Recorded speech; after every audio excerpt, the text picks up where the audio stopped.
오늘 말씀은 잠언 8장 12절부터가 되겠습니다. 12절에서 21절 먼저 읽어보겠습니다. 나 지혜는 명철을 주소를 삼으며 지식과 근신을 찾아왔나니 여호와를 경외하는 것은 악을 미워하는 것이라. 나는 교만과 거만과 악한 행실과 패역한 입을 미워하느니라. 내게는 계략과 참 지식이 있으며 나는 명철이라. 내게 능력이 있으므로 나로 말미암아 왕들이 치리하며 방백들이 공의를 세우며 나로 말미암아 제상과 존귀한 자 곧 모든 의로운 재판관들이 다스리니라. 나를 사랑하는 자들이 나의 사랑을 입으며 나를 간절히 찾는 자가 나를 만날 것이니라. 부귀가 내게 있고 장구한 재물과 공의도 그러하니라. 내 열매는 금이나 정금보다 나으며 내 소득은 순은보다 나으니라. 나는 정의로운 길로 행하며 공의로운 길 가운데로 다니나니 이는 나를 사랑하는 자가 재물을 얻어서 그 곳간에 채우게 하려 함이니라. 아멘. 자, 지혜의 여인이 지금 자신을 세 가지 덕목으로 설명하는 거예요. 바로 명철, 지식, 그리고 근신. 명철과 지식과 근신. 여러분에게 이 세 가지가 있게 되기를 기도합니다. 이 세 단어는 잠언에서 지혜의 유의어로 사용되고 있다는 것이죠. 지혜가 갖는 다른 측면들. 때로는 명철로, 때로는 지식으로, 때로는 근신으로 사용되고 있다는 거예요. 그리고 13절에서 아주 중요한 말을 했어요. 여호와를 경외하는 것은 악을 미워하는 것이다. 당연히 이렇게 돼야 되는데 여호와를 경외한다고 하면서 악을 따라가서 안 된다 하는 거예요. 여기서 말하는 교훈은 지혜가 갖는 실질적인 면이겠죠. 즉 잠언에서 지혜라는 것은 인간의 삶의 모든 영역을 포함하는 거예요. 다시 얘기하지만 여기서 말하는 지혜는 그냥 먹고 사는 지혜가 아니에요. 공부 많이 한 지식이 아니란 말이에요. 삶의 모든 영역에 적용되는 하나님의 말씀이에요. 그렇기 때문에 악을 미워하는 것은 당연한 거예요. 윤리적 측면에서 지혜를 말하고 있다는 것이죠. 그리고 14절부터 지혜의 다양한 기능 가운데 통치 원리의 기능을 설명하고 있어요. 우리가 지혜를 구할 때 여러분 뭘 구합니까? 무슨 이유로 구합니까? 가장 기본적이고 또 하나님으로부터 받은 지혜로서의 기능은 통치예요. 통치. 솔로몬이 구한 지혜가 뭡니까? 재판관으로서 지혜란 말이에요. 그래서 항상 솔로몬이 붙는 수식어가 뭐예요? 지혜의 왕이잖아요. 그가 왕이 되기 위해서 당시의 왕은 가장 큰 일이 재판, 옳고 그름을 따지는 일이었단 말이에요. 근데 이게 뿌리가 어디냐? 창조 질서예요. 창세기가 중요한 이유, 창세기 1장이 중요한 이유가 이게 질서라는 거예요. 하나님께서 세상을 만들고 움직이게 하는 원리, 이게 지혜예요. 가장 기본적인 원리. 그래서 14절은 이러한 지혜의 역할 중에서 이 세상을 통치하는 원리를 가장 기본적으로 지금 보여주고 있는 것이죠. 그리고 이렇게 계략, 참 지식, 명철, 통치자에게 필요한 원리로 표현되고 있는 것이죠. 계략과 참 지식과 명철이라는 그런 표현이죠. 15절과 16절을 보면 나로 말미암아 하는 말이 앞에 계속 나와요. 이것은 지혜가 곧 세상을 다스리는 도구가 된다는 것이죠. 생각해 보셨습니까? 여러분은 누가 다스립니까? 지혜가 다스리는 거예요. 말씀이 다스리는 거예요. 여기 15절에 등장하는 왕과 방백은 최고 통치자들을 말하겠죠. 이 왕과 방백들이 나라와 영토를 통치하는 원리가 바로 지혜라는 것이죠. 16절은 제상과 존귀한 자, 모든 의로운 재판관의 다스림을 언급함으로써 이들이 맡고 있는 사법과 군대와 정치 분야에서도 지혜가 통치 원리로 역할을 하고 있다 하는 것을 보여주고 있어요. 이 17절부터 나를 사랑하는 자라는 말이 나와요. 이 표현이 21절에도 나옵니다. 나를 사랑하는 자가 앞뒤에 나오죠. 17절과 21절. 하나의 독립된 문단을 만들고 있는 것을 볼 수 있어요. 여기서의 내용은 뭐냐? 지혜인이 자신을 사랑하는 자가 얻게 될 유익이에요. 반드시 우리가 깊이 묵상해야 되겠죠. 17절은 지혜의 여인과 그녀를 사랑하는 자의 관계를 설명하고 있어요. 어떤 관계일까요? 지혜와 지혜를 사랑하는 자의 관계. 여러분, 잠언에서 지혜는 사랑하고 찾아야 할 대상이거든요. 우리가 꾸준히 구해야 되는 것. 그러니까 우리가 기도할 때 지혜를 달라고 기도하죠. 이게 꼭 공부하는 학생에만 해당되는 게 아니라는 거예요, 여러분. 물론 당연하겠지만 그 학생들은 이처럼 지혜의 여인은 그녀를 사랑하는 자를 사랑하고 그녀를 간절하게 찾는 자가 그녀를 만날 수 있다는 거예요. 이게 하나님과 우리와의 관계, 성도와의 관계, 아버지와 자녀의 관계. 그게 바로 뭡니까? 구하고 찾고 두드리라. 그러면 주리라 그랬잖아요. 이게 진정성이라는 얘기예요. 구하고 찾고 두드리다. 하나님은 믿을만 하시잖아요. 하나님은 믿으시니 신실하시고 능력이 있으신 분. 근데 왜 안 줘요? 사랑하면 사랑받고. 그런 거죠. 이 관계죠. 장애물이 있더라도 시간이 걸리더라도 포기하지 않는 사람이 원하는 것을 얻을 수 있게 되는 거예요. 이게 원리예요. 인내라는 것이 있어야 필요하겠죠. 관계를 유지시키는 것은 믿음과 인내예요. 사모하고 부르짖고 간절히 찾으세요. 지혜를. 그러면 그분이 우리에게 찾아오서 만나주신다는 그 약속이 있다는 것을 믿으시기 바랍니다. 우리가 이렇게 하는 이유는 뭐예요?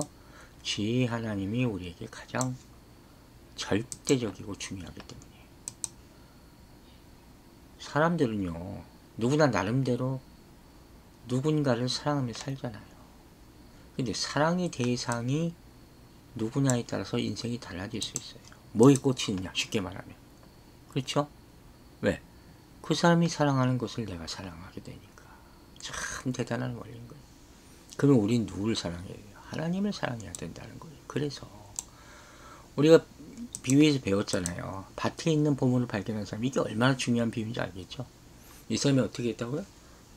자기 소유물을 다 팔아서도 그 밭을 사려 했잖아요. 그러니까 우리는 어떻게 해야 돼요? 지혜이신 하나님을 구하는데 모든 것을 다 쏟아야 된다. 이 결론이 되는 거예요. 그리고 이제 18절은 지혜의 여인을 사랑하면서 그녀를 찾아 만난 자가 누릴 유익. 여러분 이거 좋아하시죠? 내가 얼마나 하면 얼마나 받을까? 뭐라고 했습니까? 첫 번째 유익은 부와 명예. 여기 확 돼 있는 말이죠. 지혜의 여인은 자신을 소산을 내는 작물로 비유하고 있어요. 18절에서. 그래서 자신의 열매가 금과 정금보다도 어떻게 해요? 나오면 수은보다 가치가 있다고 19절에서 말하죠. 즉 최고의 가치를 가진 보물을 나열하면서 이것들보다 지혜의 가치가 귀하다고. 여러분 그렇습니까? 여러분 정말 그렇습니까? 여러분이 가지고 있는 귀한 장신구 보물, 이것보다 성경이 더 귀합니까? 그렇지 않으면 여러분 미안한 말씀이지만 성경을 읽을 이유가 없는 거예요. 자, 20절은 지혜가 또 어떻게 된다 그래요? 올바른 방향으로 나가게 되는 거예요. 정의로운 길을 행하며 공의로운 길 가운데도 다니니. 이게 우리에게 이 세상에서 지금 이 시대에서 꼭 필요한 말씀이죠. 우리가 어느 길을 가고 있는지 모르면 큰 낭패인 거예요. 근데 지혜의 말씀이 제시하는 방향은 뭡니까? 의롭고 공의로운 길이다.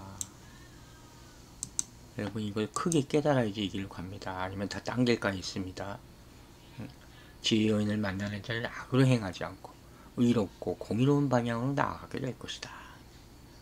그리고 21절 마지막 이를 나를 사랑하는 자. 다시 한번 또 나온다 그랬죠.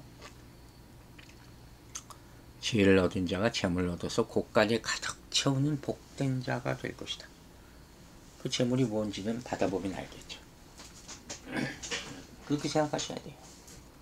일단 구해보세요. 여러분의 곳간이 채워지는 이 기쁨은요, 여러분, 다른 거라니까요. 이처럼 지혜는 돈으로 환산할 수 없는 많은 유익을 우리에게 제공해 주는 것이죠. 그 지혜는 매사의 옳고 그름을 판단할 수 있는 기준이 되고, 또 좌로나 우로나 치우치지 않은 균형 잡힌 삶을 살게 해주는 것이죠.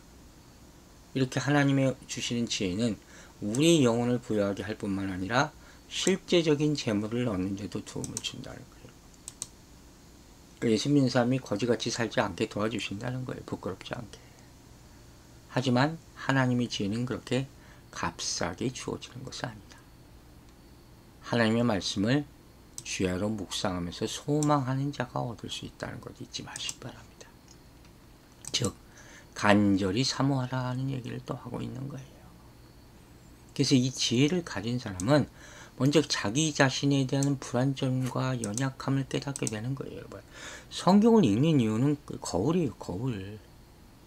내가 몇 번 읽었다 자랑하는 것도 아니고 내 지식이 높아지는 것도 아니에요.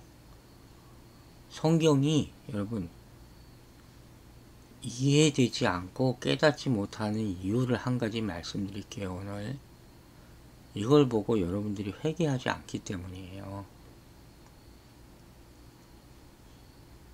신앙생활을 아무리 오래 해도 내가 성경을 100만 번을 읽었어도 회개하지 않는 말씀은 진짜 말씀이 아니에요.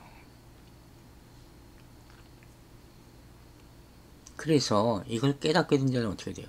하나님의 영광 앞에 흠이 없이 기쁨으로 서기 위해서 항상 지혜의 말씀을 사모하며 인식하며 살아가게 된다는 거예요.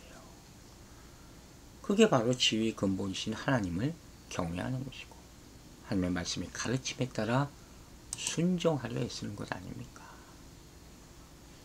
이게 세상적인 수단과 방법으로는 결코 하나님의 지혜를 얻을 수 없다니까. 여러분, 옛날에 공부한 것, 옛날에 믿었던 것, 그 방법으로 기도하지 마시란 말이에요. 안 된다니까요. 아무리 얘기해도 못 알아듣더라고요. 예수 그리스도 안에서 구속받은 성도들이 그리스도와 연합해서 그분 안에 거하면서 예수 그리스도 안에서죠. 그리스도의 성품을 닮아갈 때 지혜가 충만해지는 거예요. 여러분, 믿음은 말이 많아지는 게 아니에요. 말이 점점 없어지고 예수 그리스도 안에서 겸손해지는 것이지. 여러분, 인간의 모략과 지혜, 이게 어떻게 되는지 알아요? 당사자를 사악한 길로 인도하고 파멸의 길로 인도하기만 합니다. 까지 합니다. 하지만 하나님의 지혜는 어때요? 우리의 영혼을 순수하게 하고 오늘 본문처럼 실제적인 유익까지 준다고 했어요. 창고를 채워줄 것이다. 그러나 지혜의 가치를 누구나 알 수 있다고 해서 아무나 얻을 수 있는 것도 아니다. 어떻게 해야 돼요? 말씀에 대한 열정, 갈급한 마음, 지혜를 사모해야 된다 하는 것이죠. 여호와를 경외하는 것이 지혜의 근본이라 했습니다. 여호와를 경외하는 삶은 그럼 뭡니까? 악을 미워하는 삶이죠. 교만과 거만과 악한 행실과 패역한 입을 미워하고 멀리하는 삶을 사시기 바랍니다. 여러분, 사업을 하는 성도들 어떻게 해야 할지 가르쳐 드릴까요? 거의 불가능하다고도 다 얘기합니다. 그러나 불법 행하지 마세요. 뇌물을 쓰면서 부끄러움을 몰라서도 안 돼요. 정당한 방법으로 재물을 얻으려고 노력하시기 바랍니다. 그래서 부와 의가 함께 갈 수 있음을 증명하기 위해서 애쓰는 사람이 그리스도인, 사업하는 사람이 되어야 되는 거예요. 물질적 축복은 어디로부터 와요? 하나님으로부터. 그런데 축복을 달라고 하나님한테 구하면서 사기를 치고 다니면 그 축복이 하나님으로부터 온 것이 아니라는 걸 아시겠죠? 그게 거짓된 삶이라는 거예요. 여러분 매일마다 이 지혜를 얻기 위해서 하나님께 지혜를 간구해서 그 유익을 풍성하게 누리는 우리 모두가 되기를 주의 이름으로 축원합니다. 기도하겠습니다. 아버지 하나님 감사합니다. 이 세상을 만들게 하는 원리, 창조의 질서, 이것이 지혜라 하심을 믿습니다. 계략과 참지식과 명철로 우리가 속한 세상을 다스리게 하여 주시옵소서. 우리가 지혜를 사랑하게 하여 주시고 구하게 하여 주시옵소서. 사랑의 대상이 누구냐에 따라 인생이 달라진다 했습니다. 하나님을 사랑하고 하나님의 말씀을 사모함으로 말미암아 우리 인생이 정말 달라지게 해주시고 과거의 일들을 계속 나열하지 않도록 그것에 기쁨이 있는 것이 아닌데 이제는 다 버리고 하나님의 지혜만을 사모하고 하나님의 지혜만을 말하게 하여 주시옵소서. 말씀에 대한 열정이 있어야 될 줄로 믿사오니 우리에게 갈급한 마음으로 지혜를 사모하게 하여 주시옵소서. 세상에서 사업하는 성도들이 많습니다. 참 쉽지 않은 세상 가운데서 가장 기본적으로 물질의 축복이 하나님으로부터 나온다는 사실을 명심하고 이중적인 삶을 살지 않도록 큰 지혜와 깊은 믿음을 허락하여 주시옵소서. 오늘도 우리 성도들 어디서 무엇을 하든지 주의 지혜가 함께할 줄로 믿습니다. 자녀들 축복하시고 앞날 축복해 주시고 그의 기업 가운데 하나님의 기업이 될 수 있도록 인도하여 주시기를 예수 그리스도의 이름으로 기도했습니다.